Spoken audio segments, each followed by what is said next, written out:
ready to dive into something a little bit different. We're going to be exploring As a Man Thinketh by James Allen. It's been a favorite for over a century. Pretty wild, right? And, going through the excerpts you picked out, it really struck me how relevant this book still feels today, even though it was written back in 1903.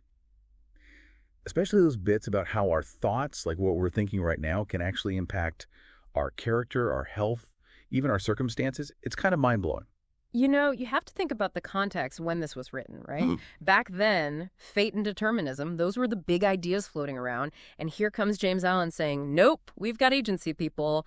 He was suggesting we have way more control over our lives than anyone thought back then. And it wasn't just some vague idea. He was really saying our thoughts directly shape our world, our reality. Like it's a direct connection. Yeah. And it's easy to fall into that trap of this is just how it is, Yeah. But Allen's like, hold up. You're not just along for the ride. I love how he uses that analogy of the mind being like a garden. It's so clear, right? Absolutely. I mean, you can't just wish for a beautiful garden and expect it to happen. You've got to get your hands dirty, pull out the weeds, plant the right things, nurture them. It's the same with our minds, which is what he meant by that intelligently cultivated bit. Yeah, like if we don't make a conscious effort to plant those seeds of positivity, of strength, kindness, whatever it is. Those weeds, man, they're going to pop right up. Negativity, doubt, you name it. Exactly. So it's about thought work. Right. But sometimes that feels so abstract. But this garden thing, that makes it feel doable, like something you can actually get a grip on. And what's really fascinating is that what Allen was saying back then is now being backed up by modern science, psychology, and neuroscience. Like our thoughts having a real impact on our well-being, this mind-body connection. It's not some mystical thing anymore. Whoa. So we've got science backing up this 100-year-old book. That's kind of wild. It really is. And today we might talk about mindsets or cognitive patterns. Some people even talk about neuroplasticity, which is that our brains can actually change and adapt. But at the core, it's what Allen was getting at. Our thoughts are incredibly powerful. They impact our emotions, how we act, even our physical health. So this isn't just about happy thoughts for a better day. This is about real-world stuff, right? This is about how we live our lives. 100%. And this idea of thought shaping our circumstances, that was huge. And you highlighted some key points in the excerpts about that. He was basically challenging the whole we're victims of fate thing, saying our thoughts are actually shaping our reality. I bet some people are hearing this like, so if I think about winning the lottery, you know what I mean? Laugh is oh, I know exactly what you mean. And honestly, that's a great question because Allen addresses that kind of magical thinking head on. He's very clear that it's not about wishing for stuff to change like magic. It's about the power of thought to influence action. So less about wishing and hoping, more about understanding how our thoughts, they really drive our actions, which then actually create the ripples that shape our reality. It's a chain reaction. Okay, I'm with you. So it's not think it and it will be. It's more like our thoughts are the engine and our actions are the vehicle. Exactly. And to really drive that point home, Allen uses these really compelling stories in the book. Like he talks about a guy who's trapped in poverty, totally convinced the world's against him. And so he turns to dishonesty, deceit, thinking it's the only way. But what happens? It just digs him deeper into that hole. Exactly. It's that vicious cycle. He's got these negative thoughts. They lead to negative actions, which then create the exact reality he's already dreading. Wow. And then he contrasts that with, it's the rich guy, right? Yes. Who's also trapped, but by his own doing. He's got all the money in the world, but he can't stop indulging himself, even though it's making him unhealthy. And Allen's point is they're both prisoners, but of their own thinking. Both of those are such powerful examples of how we can get stuck, really stuck in these thought patterns that just make things worse, whether it's being broke or unhealthy or just plain unhappy. And that is a huge takeaway. Allen's not letting us off the hook. He wants us to look inward and realize we have a choice, we have control over how we think. It's about owning that power. It's kind of scary when you think about it, how much our own thinking might be holding us back. Reminds me of that line, I think it was in one of the excerpts, where Allen says, men are anxious to improve their circumstances, but are unwilling to improve themselves. They therefore remain bound. Like we want things to be better, but don't want to do the work to actually change. That's Allen for you, straight to the point. And he doesn't stop there. He goes on to say, the man who does not shrink from self-crucifixion can never fail to accomplish the object upon which his heart is set. Intense, right? But it's not about beating ourselves up. It's about being brave enough to look at our own weaknesses, our limitations, and that's not easy. No, it's not. But you're right, it takes courage. But it sounds like what he's saying is that if we want to change our lives for real, that's where we have to start, with looking at ourselves, with figuring out what we're thinking and believing that's keeping us stuck. Exactly. And he doesn't just leave us hanging there. He actually offers some pretty practical guidance on how to make that happen, like this idea of right thinking. It's about intentionally cultivating positive thoughts, like consciously choosing them. So not just trying to block out the bad stuff, but replacing it with something better. Yeah, kind of like, remember the garden, weeding out the negative thoughts and then planting those seeds of, courage, kindness, purpose, whatever we want to grow more of. Right. It's got to be active. It can't just be passive, like hoping for the best. Yeah. But man, changing how we think, especially when life gets messy. Yeah. How do we actually do that? That's where that mental discipline thing comes in. Like, he really stresses that we got to learn how to control our reactions to stuff that happens. Like, something goes wrong, instead of immediately freaking out or getting angry, we can hit the pause button. Take a breath. Yeah. And then choose a different way to respond. It's like that cognitive behavioral therapy stuff, CBT.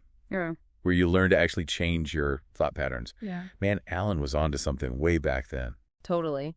And this whole thought and well-being connection, it even goes for our physical health. Remember that line you pointed out, the one about fear being as deadly as a bullet? Oh, yeah, that one stopped me in my tracks. Yeah. It's a powerful way of saying our thoughts aren't just these airy-fairy things. They have a real impact, like on our bodies. Absolutely. Back then, Alan might not have known the science about the nervous system or stress hormones and all that, but he knew that our mental state, it affects our physical well-being big time. And now we're seeing that proven, like the impact of stress, anxiety, negativity, it takes a toll on the body. Wow. It's amazing the things he was figuring out all those years ago. It really is. But he wasn't all doom and gloom. He also talked about the flip side, the power of positive thoughts, joy, gratitude, all that good stuff to actually make us healthier. There's that bit about the 96-year-old woman, right? Yeah, the one who looked super young. And he was saying it's because of her positive attitude. Exactly. And I know it's just one story, but it makes you stop and think. Right? Like what we think, it shows up in how we look, how much energy we have. It makes you really want to pay attention to what you're feeding your mind. For sure. And that actually leads into something else from As a Man Thinketh that really resonated with me, this whole idea about thoughts and achievement. Yeah. It's so relevant, especially these days. Right. Like everywhere you turn, it's set goals, follow your dreams, be successful. But Alan takes it a step further. He's saying our thoughts are the foundation. Like it starts there. I love that. Yeah. So it's not enough to just kind of have a dream floating around in your head. Nope. We have to cultivate it, like really nurture it with our thoughts, truly believe it's possible. He even compares aimless thoughts to drifting upon the ocean of life without a clear purpose. That's where we end up. Adrift. I love that. No rudder, no compass, just going wherever the current takes us. Exactly. But Alan's like, hey, you're the captain. Take the helm, steer that ship where you want to go. And the way we do that is by directing our thoughts. Okay, but how do we actually do that? Like, where do we even begin? Well, he tells this awesome story about this young guy living in poverty, stuck in this dead-end job, but he dares to dream bigger. Oh, yeah. He's the one working that awful workshop, right? That's him, and he uses every spare minute to educate himself, fueled by this vision of a better future. And he ends up achieving everything he set his mind to. It's pretty inspiring. Right, and that's the heart of As a Man Thinketh. We all have that power, regardless of our circumstances. We really do. It's about believing in ourselves, Right. envisioning those possibilities, and then, putting in the work. Absolutely. But Alan, he reminds us that true fulfillment, it's not just about checking things off a list or achieving some external marker of success. It's got to be deeper than that. It's got to be something more, something that lasts. Exactly. And the word he uses is serenity. That's the ultimate goal, this state of inner peace, this deep fulfillment that comes from mastering our own minds. Serenity, huh? Mm-hmm. That sounds amazing, especially these days when everything feels so hectic. It's easy to get caught up in the doing, and forget about that inner peace part.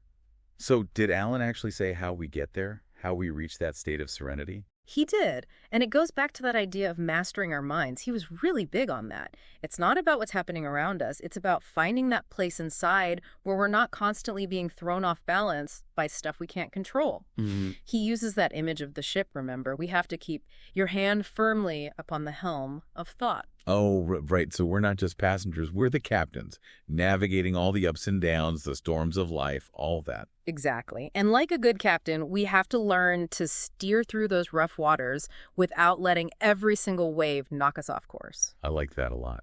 Yeah. But learning how to do that, that's the tricky part. He talked about this master inside us that we need to wake up. What was he getting at there? And how do we actually do it? It's a powerful image, right? That master, he believed that's our highest potential, our wisdom, our best selves just waiting to come out.